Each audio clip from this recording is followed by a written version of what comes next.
What did you learn about Luka last night? I learned that he needs help, particularly when going against elite teams, and he doesn't have much of it right now in the form of Kristaps Porzingis, who's obviously coming off his nasty injury from a couple of years ago, his nasty knee injury a couple of years ago when he was contaminated by the New York Knicks, and then obviously got traded to the New York Knicks before the trading deadline last year. And this season, I'm looking at him right now. He's averaging 18 a game. He's only shooting 41% from the field, even though a respectable 37% from three-point range. And that 41% was an improvement from days ago. And this is what I would caution you, Max, to think about. When we're talking about Porzingis, remember, as much as we raved about the unicorn, you can't teach 7-3. He can block shots. He defends. He can certainly hit the perimeter shot. Let's keep in mind that he's no longer in the Eastern Conference. He's in a Western Conference where you got a whole bunch of cats that are coming at him. Luka Doncic is a man amongst boys coming into last night's game. Everybody's been talking about he's the rave. He's top 3, particularly after his performance against Houston and James Harden the other night. He's top 3 in the league MVP conversation thus far. And what did the Clippers do? They are waiting for this brother.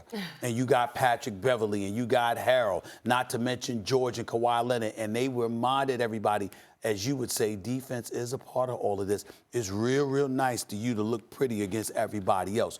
We ain't having it. And so he shoots 4 of 14 from the field, somewhere around there. And, of course, that leads you to lean on Porzingis a little bit more, and he simply was not ready. He is in a different conference. He is in a different league. And, obviously, with Doncic being that dude, it might be a beautiful, beautiful thing to see in terms of the combo that they can be. But you are playing against grown men who wanted a piece of Doncic, and it was your job to help him, and you could only do but so much. What did Porzingis shoot? 4-13 from the field. Relatively pedestrian performance, and I wasn't surprised. Kristaps Porzingis still has a chance to one day be the best player in the world. Better than Doncic, better than everybody. But it won't happen. I'm not saying it's going to happen this year. In fact, what I'm saying is it won't happen this year.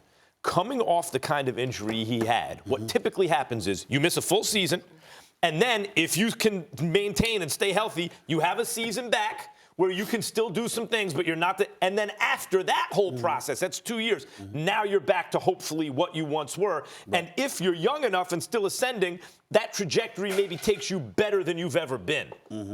Kristaps Porzingis, listen to me closely, is one of the best defensive players I have ever seen before the injury. I've ever seen any era. It was like he was so underrated defensively. If you watch the games, his presence on the floor completely changed the other team's offense. And he was a real defender, like he cared about it. And he could defend in space, and he could protect the rim, and he was aggressive. Never mind the fact that what people really knew him for was the fact that he's 7'3", could take bigs off the dribble, face the basket, and bomb threes. This is the nucleus, this Dallas team, of a championship team if Porzingis stays healthy. Let me say this. The Clippers are a special defensive team. When we talk about Kawhi and Paul George and Patrick Beverley and these guys, it's not just that they're great on-ball defenders.